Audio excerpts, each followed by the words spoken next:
Serial मन अति सुंदर की कहानी अब एक ऐसे मोड़ पर आ चुकी है जहां हर किरदार की असली सोच और सच्चाई धीरे धीरे सामने आने लगी है। घर का माहौल पहले जैसा शांत और प्रेमपूर्ण नहीं रहा। रिश्तों में शक, मजबूरी और साजिश की परतें गहराती जा रही हैं। कहानी की शुरुआत होती है उस दिन से जब दादी अचानक एक ऐसा फैसला लेती हैं जिसे सुनकर पूरा परिवार सन्न रह जाता है। दादी, जो अब तक घर की सबसे समझदार और स्नेही सदस्य मानी जाती थी, राधा को बुलाकर साफ साफ कह देती हैं कि अब से उसे इस घर में नौकरानी की तरह रहना होगा। वो न सिर्फ घर के काम करेगी बल्कि अपने हक, सम्मान और पहचान को भी पीछे छोड़ देगी। राधा के लिए ये पल किसी सदमे से कम नहीं होता। जिस घर को वो अपना समझती थी, जहां उसने रिश्तों को दिल से निभाया था, उसी घर में उसे अचानक एक नौकरानी बना दिया जाता है।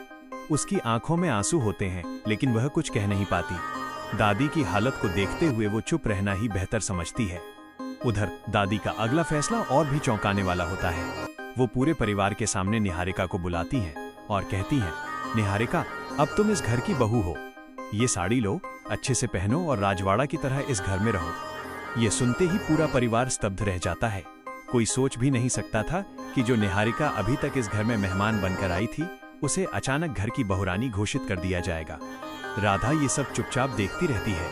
उसके दिल में दर्द, अपमान और सवालों का तूफान उठता है। प्रथम इस पूरी स्थिति में सबसे ज्यादा उलझन में होता है।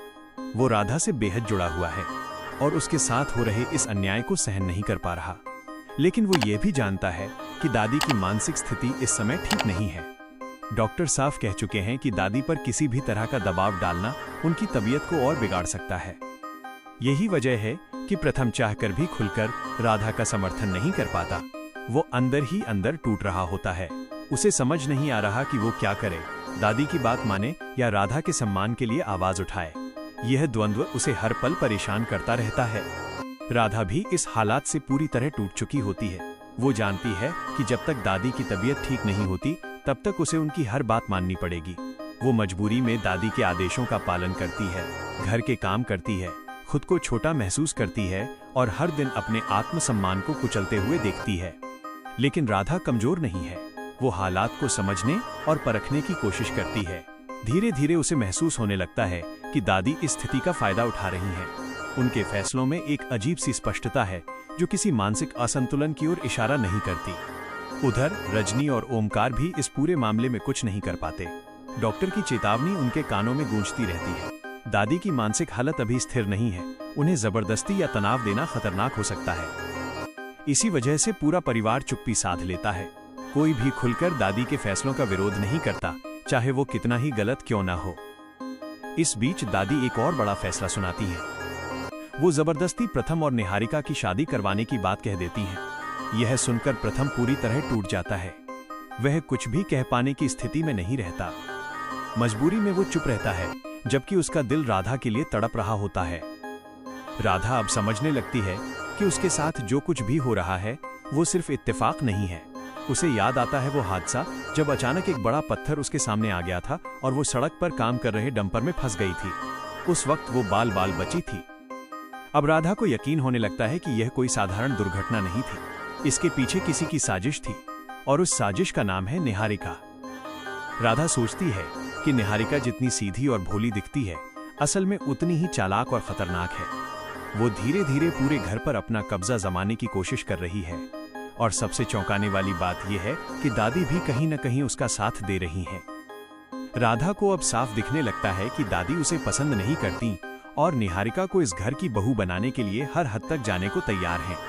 लेकिन सवाल ये है कि अगर दादी की मानसिक हालत सच में ठीक नहीं है, तो वे इतनी चालाकी और समझदारी से फैसले कैसे ले रही हैं?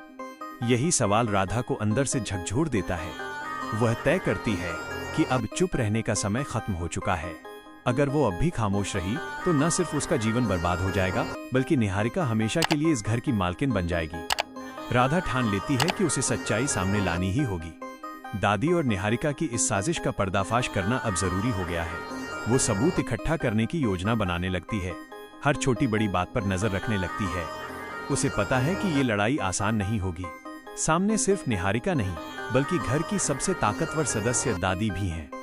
लेकिन अब हालात इस हद तक पहुंच चुके हैं कि पीछे हटने का कोई रास्ता नहीं बचा। प्रथम भी धीरे धीरे राधा की बेचैनी को समझने लगता है।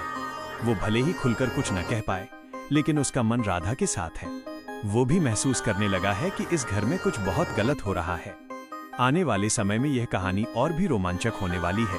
रिश्तों की सच्चाई सामने आएगी, नकाब उतरेंगे और यह तय होगा कि इस घर की असली बहू कौन है, राधा या निहारिका।